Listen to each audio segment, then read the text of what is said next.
So guys, एक बार फिर से बिग बॉस ने फिक्स्ड नॉमिनेशन कर दिया है। एक प्रॉपर नॉमिनेशन हुआ था जिसमें पूरा घर नॉमिनेट हुआ था, तो एलिमिनेशन नहीं करा, बचा लिया कुनिका जी को, ठीक है।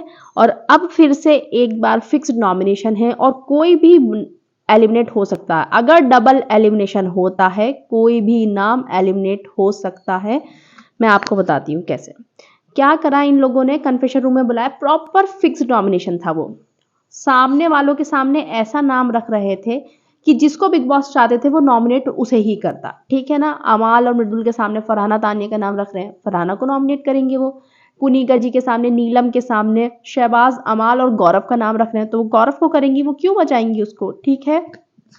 और अशनूर, फरहाना और माल्टी के सामने अभिषेक के साथ तनिक किसका नाम दिया, तो अभिषेक नॉमिनेट हो गया।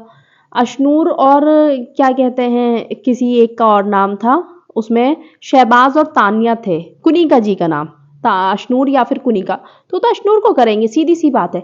अभी देखो, ना तो खतरा है मतलब गौरव जी पर, ठीक है, और ना ही खतरा है इनकी अशनूर पर, वो तो इनका मतलब पैम्पर चाइल्ड है वो कलर्स पर। इस टाइम पे खतरा किस पर है, अभिषेक पर, फरहाना पर, वोटिंग के हिसाब से नहीं, मेकर्स के हिसाब से। अगर एक एलिमिनेशन होगा तो कौन जाएगा, नीलम जाएगी, सबसे कम वोट उसे ही मिलेंगे, ठीक है ना।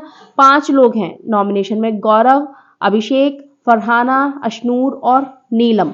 अब इनमें से अगर एक एलिमिनेशन होता है तो नीलम जाएगी, लेकिन इन लोगों को हो सकता है ये किसी एक बड़े नाम को भी साथ में निकाल दें। बड़ा नाम इन द सेंस ऑडियंस के हिसाब से, जिसे जिसे ऑडियंस पसंद कर रही है, तो गौरव को तो निकालेंगे नहीं, ठीक है। अशनूर को भी मुझे लगता नहीं है, वोटिंग के हिसाब से अशनूर इन अभिषेक और फरहान से आगे नहीं हो पाएगी। लेकिन फिर भी ये लोग तुम देखना कि अभिषेक और फरहाना पे फुल खतरा मंडरा रहा है डबल एलिमिनेशन अगर होता है तो।